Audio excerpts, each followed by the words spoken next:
Hi everyone, it's Ben here. Long story short, we're having to take a bit of a break from recording due to a mix of issues in our crew, including a big chaotic house move, a broken bone, and various medical issues combined with our usual low-level incompetence. We're hoping to be back at some point in November, but for the next few weeks we're going to stick out a few old episodes that we think are still relevant. Today we've got the Halloween episode that we recorded all the way back in 2022 with the lovely Emma Holton. We'll be back soon, but for now, happy Halloween and enjoy what I'm calling Rosaries Rewind. Hello and welcome to Bread and Rosaries, the spookiest and scariest podcast about Christianity and leftist politics in the UK. I'm Ben Molyneux-Hetherington and I'm joined, as always, by Adam Spears. Adam, if you could dress up as anything at all for Halloween this year, what would it be? Have you seen these people who dress up as like a ghost, but in a red sheet with a hammer and sickle and go as the Spectre of communism? It's hands down the best Halloween costume I've ever seen. That is so on brand for you as well, yeah. We're also joined this week by Emma Holton. Same question, Emma. I gave you a bit more time to think about it. What is your perfect Halloween costume?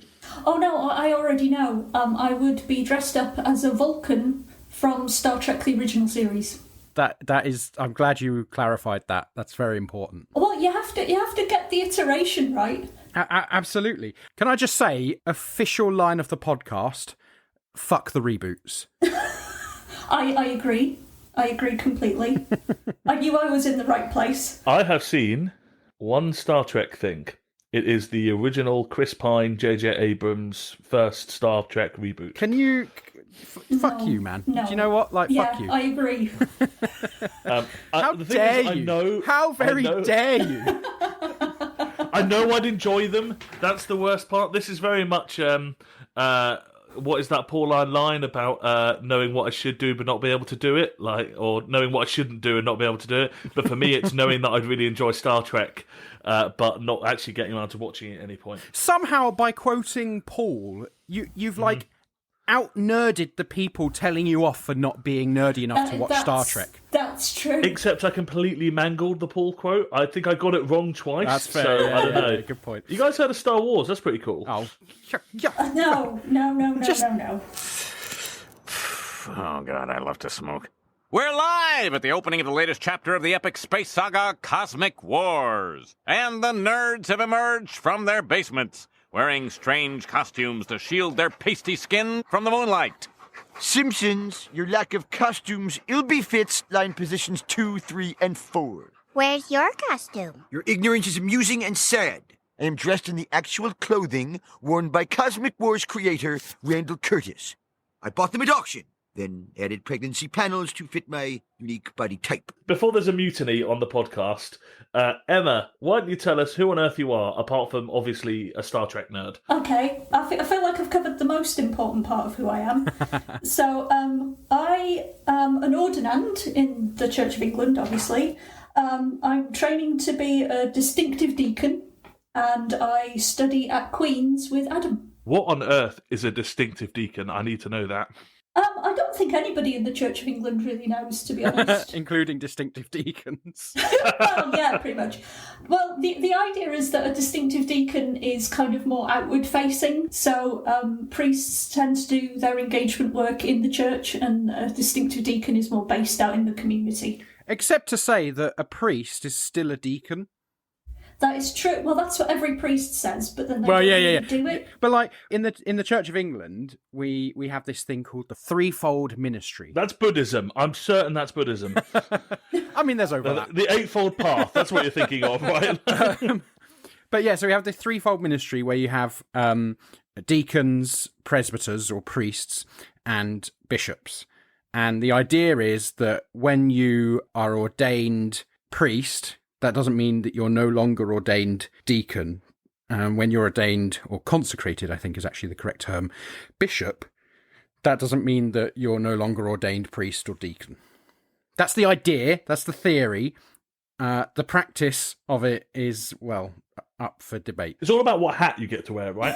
Bishops get fancy hats, right? So are there deacon hats and priest hats, or is it just bishops get fancy hats? There are hats you can wear as a priest. I don't know about a deacon. I think you just wear your stole a bit differently. Yeah. But honestly, I'm not really into the fancy dress-up stuff. That is thematic for today. I like it. So I'm going to guess that Emma, you're maybe from a low church tradition. Where did you get that idea from?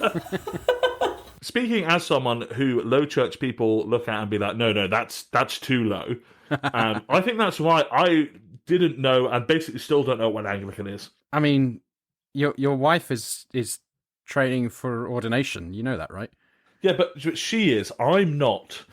Like, in the same way, Sarah says this to me sometimes. She's like, why do you come to church with me? And I'm like, I don't take you into professionals meetings. That would be weird. Why would I go to your job?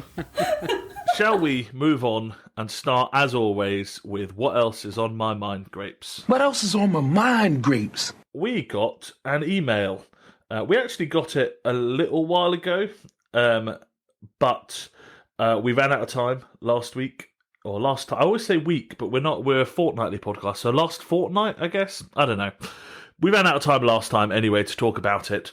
But it was in response to our episode on Why Bother, which was on we did a little while back, where Adam and I talked basically about why we still bother with Christianity and church and all that sort of thing, and kind of, chatted through some of those ideas.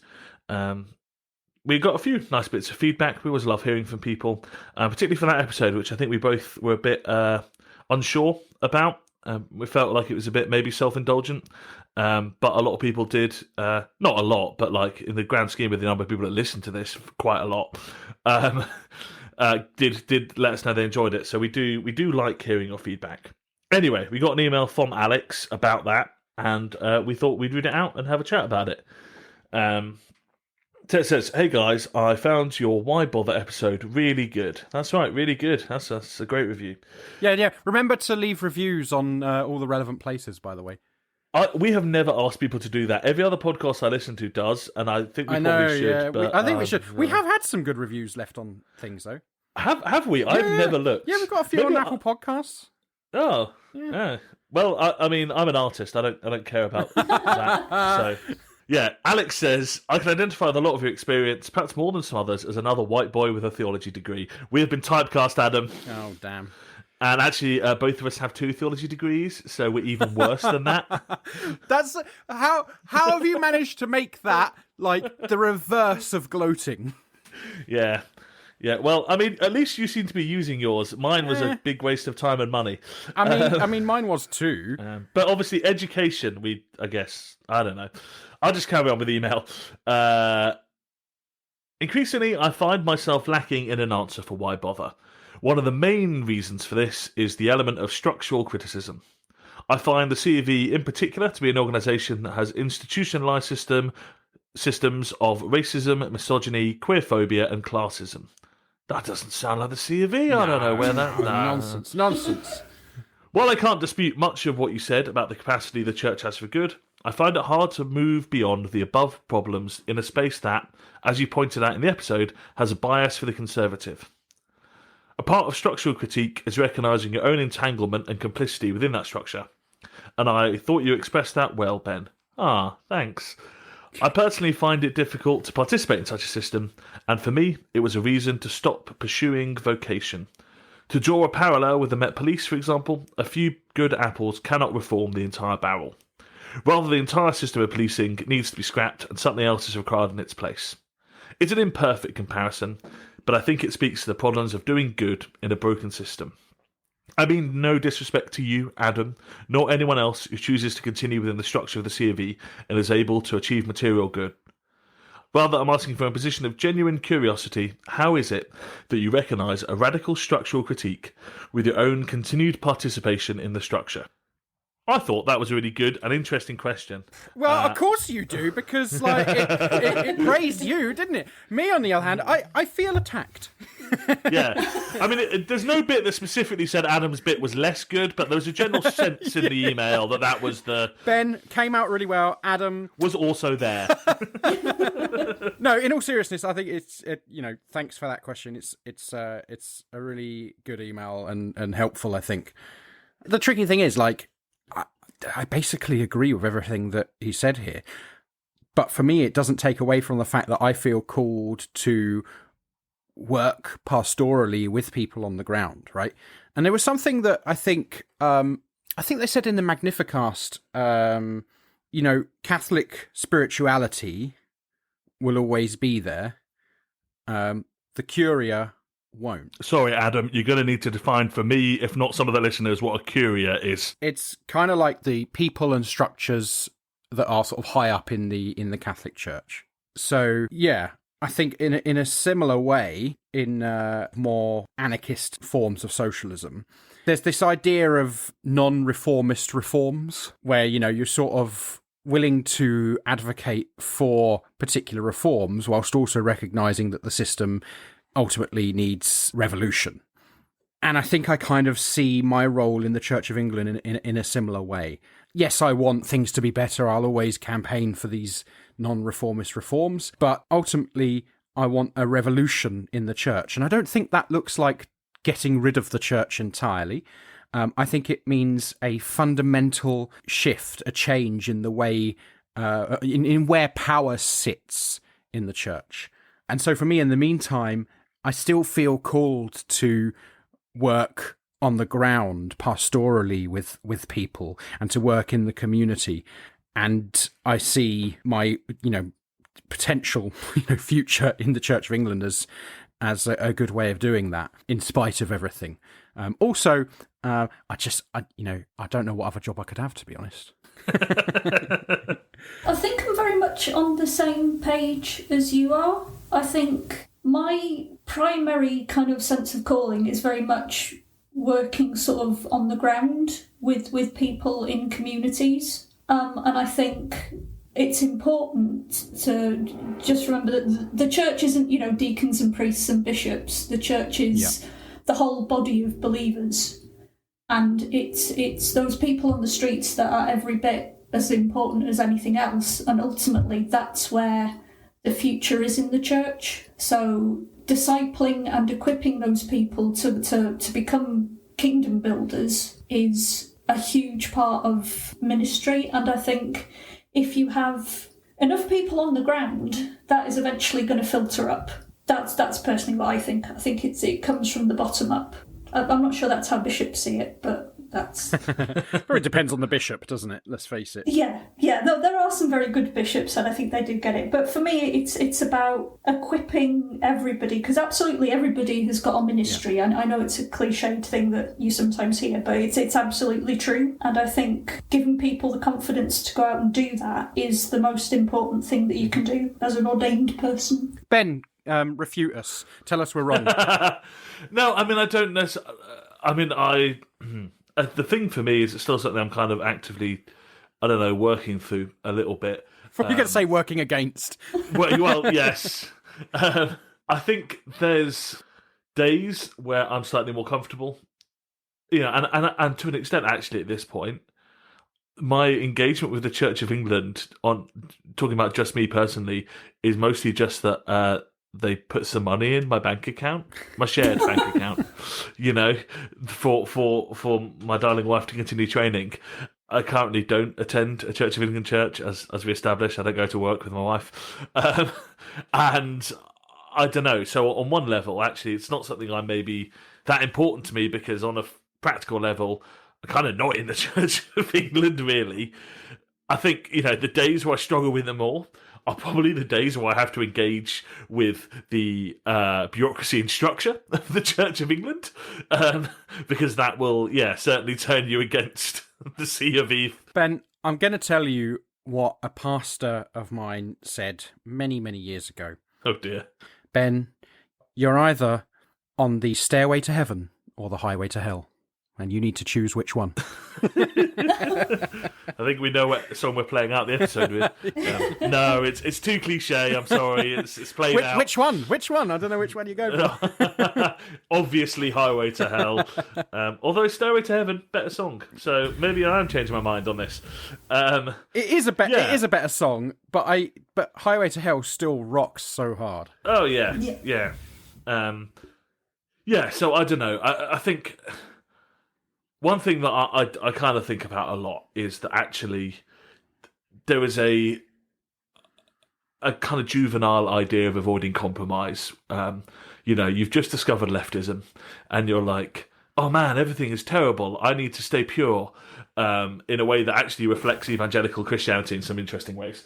And then you kind of have to engage with the real world at some point and discover that the name of the game is always compromise, and the question is not how to avoid compromise, but how to actively choose and manage what compromises you undertake. I'm a member of the Church of England and a member of the Labour Party, so yeah, compromise with dodgy institutions is... Are they still not kicked you out of the Labour Party? I somehow know. I just assume it's because I haven't really gone to anything or done anything since. I think the last thing you're just not relevant enough. Yeah, pretty much. So I think there is something to be said about, if you're compromising, it has to be worth the compromise. And if you can do good and important work by compromising, and we won't go into discussion, Adam, about whether that's possible within the Labour Party right now, but and I guess I would imagine you two have a slightly less instrumentalised view of the Church of England to some extent, but to me, there's a sense of they've got a fair bit of money still, not everywhere, but there is money sloshing about in the Church of England if you look in the right places, and someone's going to have that money, and if you can get hold of that money and use it to do good things, then I don't know, that might be worth a little bit of compromise, going to be part of a slightly dodgy institution in a way that I don't think, to take that Met Police comparison, I don't think it's possible to take Met Police money and do anything good with it, because you're always going to be doing what the Met Police ask you to do. Yeah, I mean, there's also an element of how does power function in each of those things, right? And I've said this before. In the church, I am basically free to say more or less whatever I want. Within reason. If I start spouting BNP nonsense, I'm going to get kicked out. They're not going to let me practice as a priest anymore, right? Which I would suggest is a good thing. Yeah. But in the police, the nature of power in that institution is that you're not even allowed to outwardly speak about politics in any capacity as a police officer, in your role, right? But in the future, I will be able to wear a dog collar and say that you shouldn't vote Tory. Now, I might have thoughts about whether I should do that from a particular pulpit at a particular time, and in what ways I would do that, but I am free to do that. And I think, for me, there's a sort of fairly fundamental difference in the way power operates. Yes, I will be working within an established church with a hierarchical power structure that I'm not entirely comfortable with, but I will basically be allowed to disagree with a lot of that stuff and to be actively working to change things. In the police, you can't. That's not the role of the police. That's not the function of the police. So for me, I get the comparison. I think it can be useful in a sense, but I don't think it's a straight comparison, really. So not ACAB includes priests. Well, some priests. Anything else to add to that, Emma? You're going to be a distinctive deacon, right? So you can say that ACAB includes all priests. Oh, so see, I'm so bad at this because I try to, I'm really bad at using the right words, so I try to use priests to be inclusive of everyone, but clearly that is not the correct. No. Because I'm told vicars is not the right one either, so I don't know. No. Well, basically, none of them are exactly right. Clergy, you can say all clergy are bastards. Yeah, that works in ACAB as well. So. Yeah.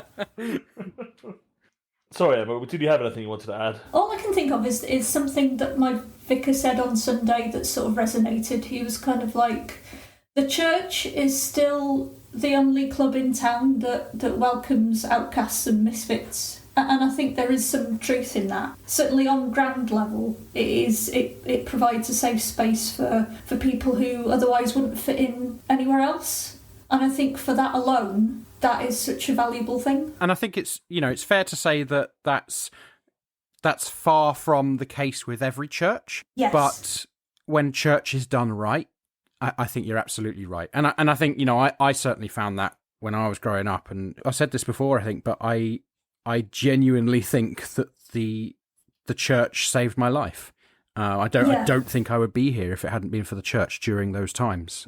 So, for all the difficulties with it and all the disagreements with it, there's still good to be found in it. Yeah, but I think that is the strength of the Church of England, though. The strength of the Church of England is, like you said, there are certainly some churches that are not inclusive and welcoming, but the Church of England overall does have that identity that is just that little bit more open.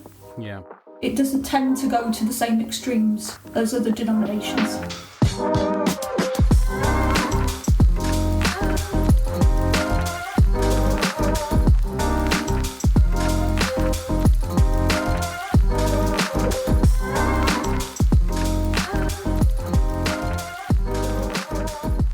So we're going to talk a little bit about Halloween. And so let's start by talking about our own experiences of Halloween. Adam, I'm going to start with you because I think Emma's is the most interesting. So we'll work our way up to the best. Adam, what were your experiences of Halloween? Basically non-existent. I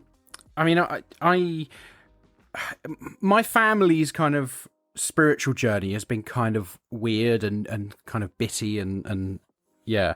And so when I was growing up, when I was very young, in fact, my parents actually became Christians in a very conservative Baptist church where celebrating Halloween was not encouraged.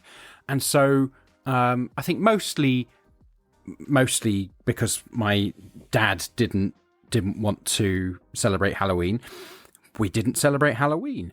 I think we went to a light party once, which for anyone who doesn't know is it's like a Halloween party, but you don't get dressed up as a wee ghosty or I don't know why I said a wee ghosty. So I also grew up with that Halloween, I might talk about that in a moment, but I would say that despite the fact that I was a weird evangelical church kid, even I recognised that it was crushingly uncool to go to a light party and avoided them.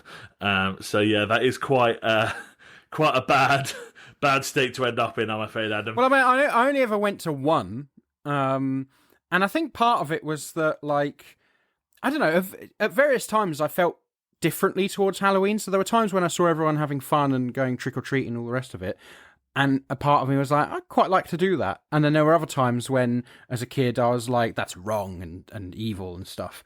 And I think it's because in those kinds of churches, they basically see Halloween as a pretty evil time. It's sort of a hangover of how Halloween used to be seen as like this time of spiritual forces, or particularly of evil, were sort of enhanced during the time of Halloween. I think that's genuinely something that people in those churches believed and perhaps still believe. So, yeah, I mean, we were taught that it was a very dangerous thing, a very evil thing.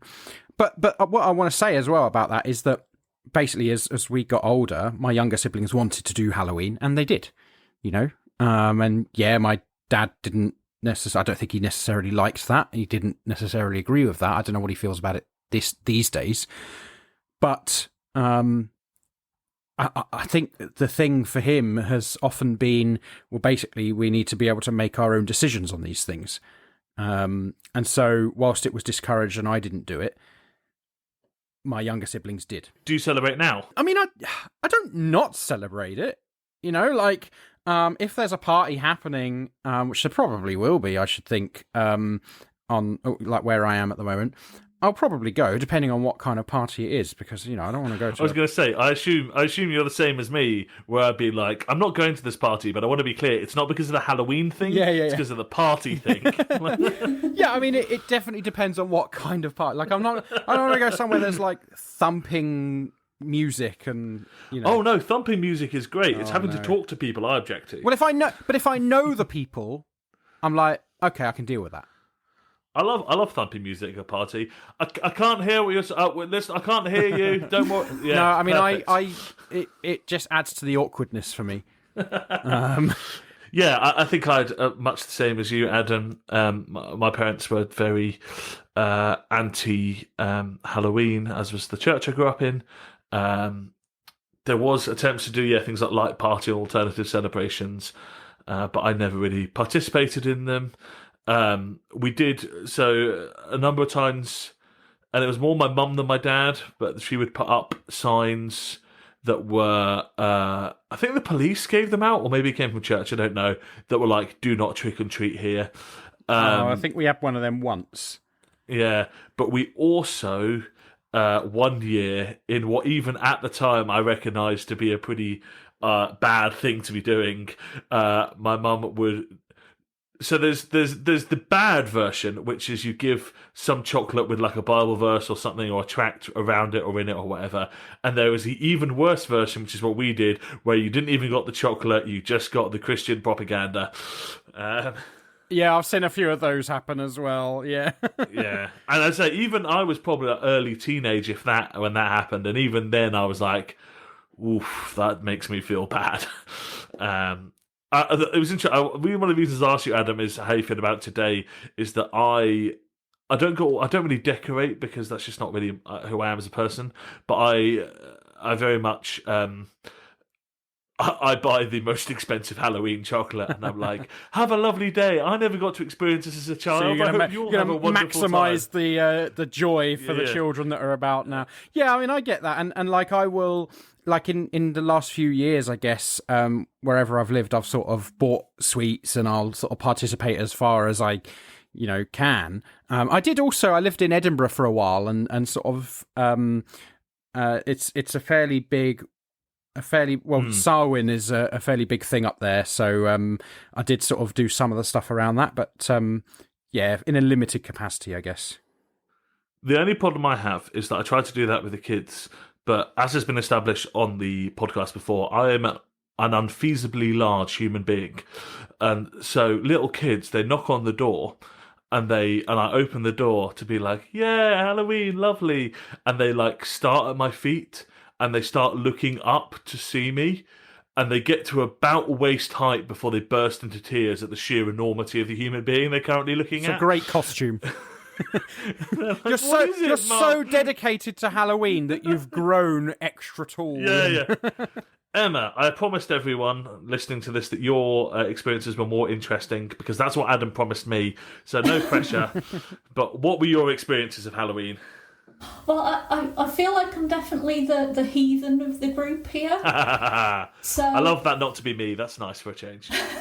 I'm just putting it out there. Highway to hell. That's all I'm saying.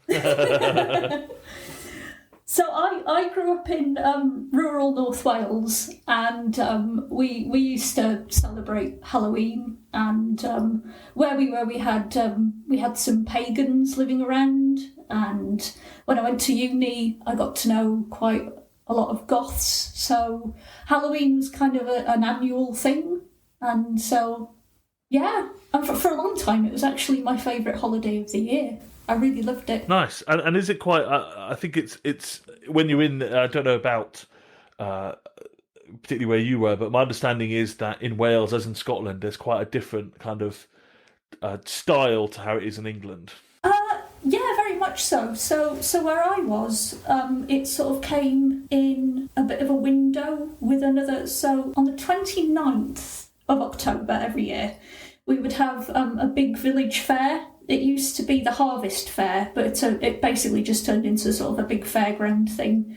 So you'd start off, you'd go to that, and then Halloween, you'd have food and you'd dress up, and there'd be ghost stories and candles, but it was very much the kind of telling of stories that was the main focus. And obviously, if you had Wiccans, it would be about sort of them connecting with their ancestors and things and seeking guidance. It was very different vibe. So in North Wales, it tends to be called Nos Calan Gaeaf, and there is that sense of it's a night where anything is possible. It's that idea that the veil between this world and the next, whatever that may be, is quite thin and all bets are off. It's kind of like a slightly pagan version of Pentecost.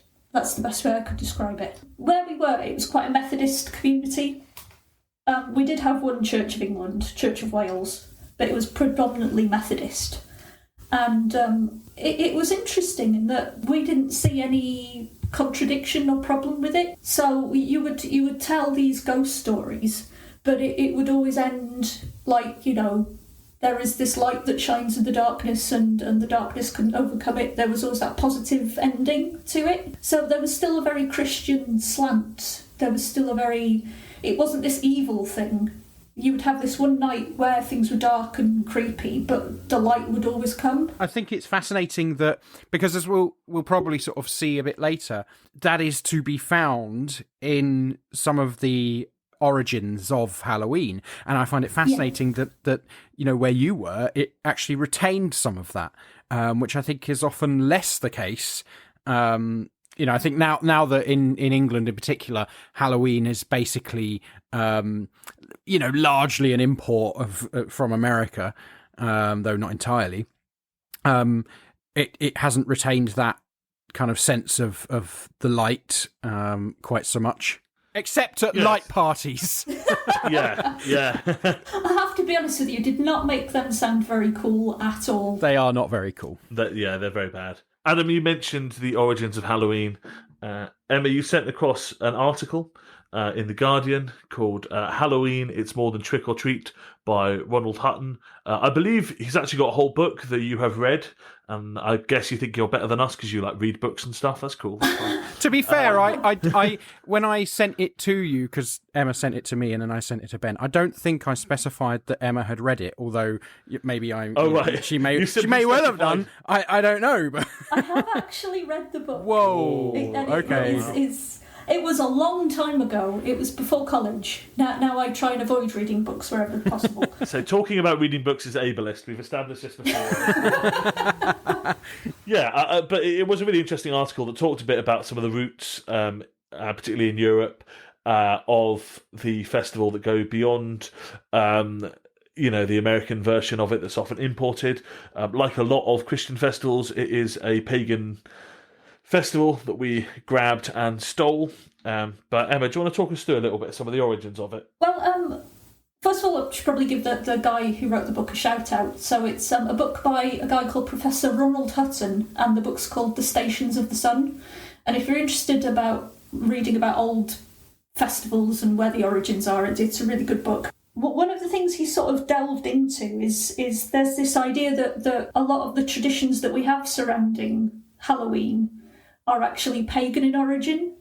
But then he's also pointed out that ancient pagans, they didn't have a written history. So the actual evidence that we have, the actual traditions that we have, are very scant. So we might have a name, so, Samhain or Norse Calangaeaf, but the actual traditions and the actual thought processes behind it are very much lost in history. So what we have is a very Christianized view of it. So sometimes what we actually say is pagan or believed to be pagan is actually the early church's interpretation of it. It's quite interesting that a lot of the time we try and sort of disown these things when actually they are kind of ours in a way. And it's very much the same with sort of Christmas and Easter. We have these sort of distant, far memories of what things used to be. Something else that was interesting in the article was this kind of sense of there being this ambivalent nature to Halloween, in that, based on the time of year it was, and this links to what you were saying, Emma, about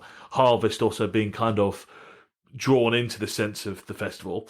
It's a time of year where you get homecoming, people coming back from, battles or expeditions or whatever else, because, they're back for winter. You get the harvest, you get plentiful food, and so there's a time for celebration, of being reunited, of sharing stories and friendship, but also it's the kind of time of year where the nights are drawing in, there's going to be cold and dark, people are going to be struggling in a lot of different ways as the dark winter kind of draws in. So there is this, ambivalent nature to Halloween, where it is both this kind of celebration of friendship and community and all this sort of stuff, and also the start of the long, dark and hard winter. Yeah, and I suppose another part of the ambivalence towards Halloween is you've got Christmas and Easter, and they both very much tie into the gospel story. They both reflect very specific parts of Jesus's life, and I don't think Halloween necessarily has that anchor. On that note, I think it's important to recognise as well that Halloween fell out of favour as a fairly direct result of the Protestant Reformation. So, like, you know, All Hallows Eve and All Hallows Day were times in the church's calendar that were for Catholics to pray with the saints, and then on All Souls Day as well to pray for people who, like, their loved ones, which are very Catholic things. And so Halloween, you know, being back then still a lot more connected to the church, fell out of favour because, of course, those are things, you know, praying with saints is very much not okay in Protestantism. Wait, we're not allowed to do that stuff? Is that a new ruling? What's the... These days, Ben, we have this thing called religious freedom. Not a fan, if I'm honest. I think Adam's actually raised a good point, and it was something that I'd kind of been thinking about. It's with Halloween, it kind of fell out of favour, as Adam said, and I was just wondering if there will be a time when Christmas and Easter might actually go the same way. Maybe that's been a bit controversial. Whoa, that's heresy as far as I'm concerned. How dare you? Well, I'm just thinking, you know, I mean, if you think how commercialised Christmas has become, how, you know, for most people it's more about family and getting together and sharing meals than actually going to church. It's what are you willing to let go and what are you willing to retain? At some point, Halloween was sort of let go of by the church, and now it's become this thing that people don't want to sort of acknowledge or really have anything to do with. Is there going to be a time when Christmas is going to go the same way? When it's just, Yeah, I mean, that is interesting, because actually Christmas did the reverse, right? Christmas was a less churchy thing for hundreds of years and became a more churchy thing later on, and is sort of something, I guess, that the church grapples to retain some control over in the present day. Yeah, and it's just interesting to think Halloween's sort of like the little sibling that sort of wandered off and became a bit of a goth.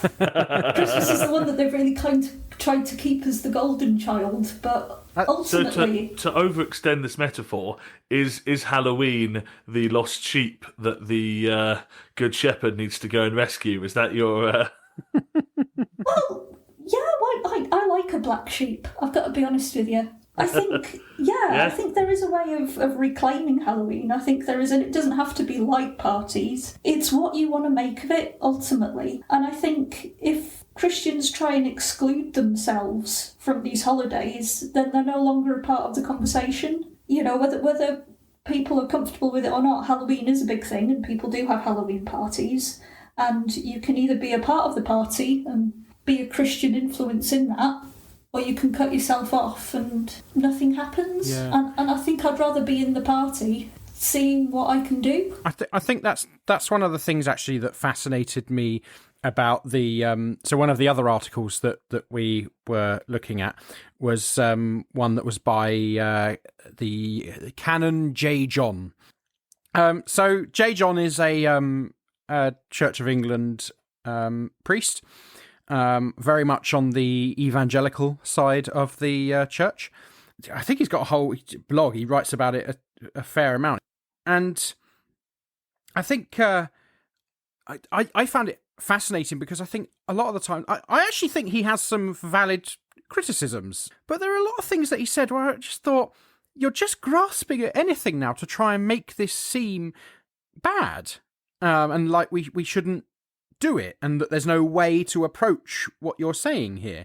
Like, one of them that I found incredible was that he said that Halloween is unhelpful because whilst we should safeguard children, what we're actually doing is telling them to go out in the dark and knock on strangers' doors. Yeah. And I'm like, fine. So, like, go with your child. Like, it's not Yeah. it's not that hard to, like, do Halloween safely. Do you know what I mean? And I just feel like when you're going to that length to, like, grasp at things, and, you know, it's basically the kind of is it Maud Flanders? It's not, is it? It's Helen Lovejoy, where she's like, "Oh, would somebody think of the children?" Yes, 100%. Yeah. Won't somebody please think of the children? So the article, the thing we read, has actually been put out by the Church of England. Yeah. And it's so funny because the Church of England the article is basically like, some people think that Halloween might be bad. Here's J. John's take on it, and it, like, clearly couches it to be like, this is not the official Church of England position, and then just copy pastes a J. John article about the whole why it's awful. J. John has written so many articles about it, and if I'm being cynical, which, as you know, is my default state, it would look like that maybe he's realised it's quite an effective way of people getting him to write for, like, he's written for, like, the Mirror and stuff for it, so he gets into national publications, nice paycheck, bit of name recognition, to talk some absolute bollocks about Halloween. So I, if I'm being cynical, I think maybe he's found a good grift there. But I mean, you know, I mean, maybe you're right. Maybe it is a grift. At the end of the day, though, I've got no doubt that he believes this stuff. Oh yeah. And that he genuinely wants people not to celebrate Halloween. So yeah, maybe he does get paid for these articles, and, you know, it's nice to get paid. I like getting paid. Sometimes I write things and I get paid for it. So that in and of itself isn't something that I have a problem with. Capitalist. Mate, the workers deserve their wages, mate. You know, as every Christian capitalist has told me, and they do deserve their wages, which is why capitalism is bad. Exactly. Yeah, I think I had a look through at some of the different kind of Christian takes on Halloween. There is that kind of anti-Halloween, it's bad, don't take part in it thing. There was one that I was going to put in the notes to have a conversation about, but honestly, it was just too kind of depressing in the end. But it's basically someone being like, I know Halloween is bad because it's when the evil spirits used to torture me the most. And I was like, oh dear. And then I thought it would be quite funny, and then I read it, and it's clearly someone who had quite a mentally ill mother who was sectioned as a result of her belief that she was being tortured by demons, but she herself basically denies that was a mental health thing and is also quite mentally ill. So it wasn't as funny as I thought it was going to be, so I couldn't put it in. But you get that kind of, like, Halloween is absolutely bad and terrible. There's this other view that you get, which is kind of this kind of weird, reactionary, backwards looking, it used to be good, but now it's bad. And I think particularly, you mentioned being in Scotland, Adam, and I know I heard my dad always talk about, he spent a few years in Scotland growing up, and how, well, he was growing up, and in Scotland it was this lovely community event and whatever, but nowadays it's all just evil and threatening people and stuff. And yeah, you get that kind of weird thing, almost nostalgia for the good Halloween, which I always find quite odd. It's imagined past, isn't it? You know. Yeah, I'm not saying it's the fascist view of Halloween, but it's not that. Well, the thing is, as well, is that, like, that community stuff still happens. You know? Like, Halloween is one of those few times each year where people genuinely go around with their kids and talk to the community.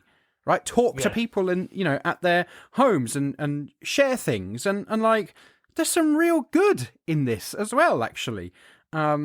Which is why I can't, you know, personally go for that whole, like, it's another thing that J. John says, that it's getting worse year on year, nastier, and so on. And it's like, you know, I don't want to suggest there aren't some people, like, you know, dressing up as bad things that you probably should think twice about or whatever.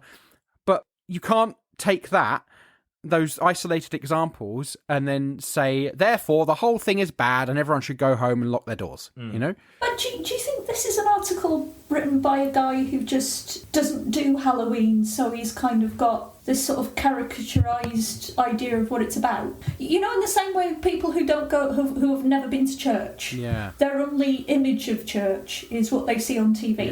So it's either something like Miss Marple or the Vicar of Dibley, and that's literally how they see church. And so when they arrive, it's kind of, oh, actually, it's a lot more down to earth. It's a lot more, you know, there's normal people talking about normal things. Not in any church I've ever been to. I don't know about it. No, I know what you mean. Ben, we've already established that you don't go to church, so... I think there is something interesting. You're absolutely right. And actually, I went kind of almost the opposite way. You do get this a lot where Christians don't participate in something and then come up with this caricature idea of what it's like and criticise it based on that. I think you're absolutely right that there's a bit of like, I haven't done this in a long time, if ever, so I've just assumed it's bad based on my imaginings of it. The kind of third view that we got, which we kind of already talked about, is that Halloween is a great opportunity for evangelism, which is in particular light parties. Even if you're not me and the word evangelism doesn't make your skin immediately start crawling, I think there's something, just a bit embarrassing about that. Even if we're not criticising it ideologically, as we said with light parties, it's just profoundly uncool. And I think we've kind of, talked those three through quite a bit. The final one I want to talk about is a kind of a slightly more, I guess, liberal take. And you mentioned the Jared Bias article, which comes up with a version of this. And it's kind of like either Halloween is actually cool and really Christian, or it's good to laugh at evil and take away its power. Or the Jared Bias article basically says that the problem for Christianity is like a lack of imagination in the world today, and anything that creates people to think about things in spiritual and imagines more than the material kind of context is only good for Christianity. I think there's something quite, on one level, it's better, right? It's a better option, but I don't know. We do a podcast about Christianity and how it interacts with the world. So when I say sometimes you just need to stop thinking about things from a Christian perspective, you know it's got really bad. But, like, there is something to be said about, do you know what? Like, not everything has to be about Christianity. Like, I think, like, I used to know people who would be like, oh, you know, I'm going to go to the football today. It's a great opportunity to, like, you know, it's community and, you know, you get to be with people and you make these relationships, maybe the opportunity for evangelism. And I'd be like, cool, I'm going to go watch sport because I like sport. You know? It's the same kind of energy that, like, wants to know which celebrities are Christian. Right, yes. and celebrate them for that, despite, you know, regardless of how awful they may or may not be, you always want to know. And Chris Pratt, and if they are a Christian, somehow they seem to get away with a lot more than people who are not celebrities, and well, either are or aren't Christians. You know, I think it's also worth pointing out that. Certainly for the Wiccan community, this is a legitimate holiday, and it's not, you know, we wouldn't be sat here criticising, you know, any of the other religions' holidays like this. So I think there has... We wouldn't. I suspect J. John might, but yes. But we live in a multi-faith society, and this is, you know, a Wiccan holiday, and... even if we're uncomfortable with it, I think it is worth just noting that for some people this is a very important time. Well, it's. I mean, the thing is, it's also, and I'm not saying this to sort of diminish that sense of it being a Wiccan holiday at all, but it's also a Christian holiday. You know, and it's like what Ben was saying earlier. Like it's like the church. I think it might have been both of you saying this actually, but it's like the church has thrown it away, has cast it off, and said this is no longer a Christian holiday.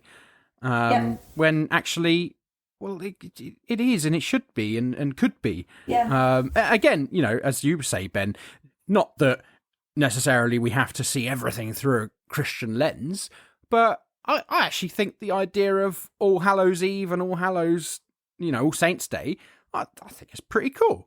You know, I think it's interesting. I'd like to do more of that stuff of how they used to celebrate it, you know? Yeah. And also, as we all know, it is the one day of the year where a girl can dress like a total slut and no one can say anything.